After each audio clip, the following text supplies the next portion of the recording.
اچھا، ہم لوگ پوائنٹ جو ہے وہ ڈسکس کرے تھے سیاسی خدمات کے حوالے سے. تو سر سید نے جو سب سے پہلا کام کیا جس سے مسلمانوں کو جو ہے وہ فائدہ پہنچا وہ تھا ہندو مسلم اتحاد، جو ہماری اس وقت مین پریورٹی تھی، جو خلیج ایک مسلمانوں اور ہندوؤں کے بیچ میں اور مسلمانوں اور انگریزوں کے بیچ میں پیدا ہو چکی تھی، اس کو ختم کرنے کی کوشش کی گئی. فوری طور پر جو ہے وہ ہندو مسلم اتحاد کو جو ہے وہ فوکس کیا گیا، اور جتنی غلط فہمیاں تھیں آہستہ آہستہ سر سید نے کوشش کی کہ وہ ہندوؤں کی جو ہے وہ ذہن سے نکالی جائیں اور کچھ مسلمانوں کے ذہن سے بھی نکالی جائیں، تاکہ یہ دونوں ایک پلیٹ فارم پہ اکٹھے ہو سکیں، ایک جگہ جمع ہو سکیں اور اپنے مستقبل کے بارے میں کوئی ڈیسیژن کر سکیں. سر سید کے الفاظ تھے کہ ہندوستان جو ہے وہ ایک دلہن کی طرح ہے جس کی دو خوبصورت آنکھیں ہیں، اور وہ آنکھیں کیا ہیں؟ ہندو اور مسلمان. اب اگر ایک آنکھ بھی ضائع ہو جائے تو یہ دلہن جو ہے وہ خوبصورت نہیں رہے گی. اس لیے وہ چاہتے تھے کہ ہم لوگ انگریزوں سے ضرور آزادی حاصل کریں لیکن ہم لوگ کمبائنڈ رہیں. لیکن کچھ حالات ایسے فوری طور پہ آئے جو کہ سر سید جو ہے اس چیز پہ سوچنے پہ مجبور ہو گئے تھے کہ یہ پاسبل نہیں ہے اب نیکسٹ کہ یہ جو ہے وہ مسلمان اور ہندو اکٹھے رہ سکتے ہیں نا.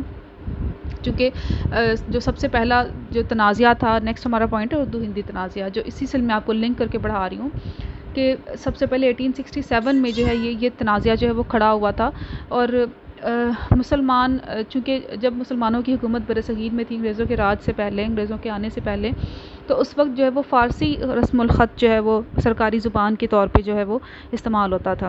بعد ازاں جب اردو زبان نے اپنی جو ہے وہ جگہ بنائی، اجاگر ہوئی اس علاقے میں، خطے میں، تو پھر اردو زبان کو جو ہے اس میں سرکاری زبان کا جو ہے وہ درجہ حاصل ہو گیا.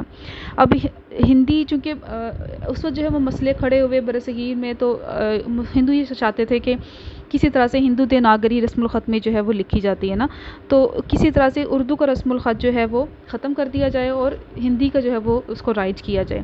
اب ہندی کے جو الفاظ تھے وہ اور رسم الخط میں تھے، جو اردو کے تھے وہ عربی اور فارسی کے جو ہے وہ الفاظ اس کے رسم الخط میں لکھی جاتی ہے.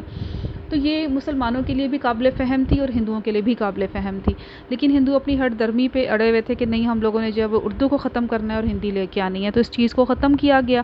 سر سید نے پوری کوشش کی. 1867 میں جب پہلی دفعہ یہ تنازع کھڑا ہوا تو انہوں نے جو ہے وہ اس کے خلاف کوششیں کی، لوگوں کو کنونس کیا، علماء کو کنونس کیا، کتابیں لکھی گئیں، ان لوگوں کو جو ہے وہ باور کرایا کہ یہ سب کچھ جو ہے وہ اس چیز جو ہے یہ ہندی جو ہے یہ بالکل جو ہے وہ اس کے جو ہے وہ خلاف تھے.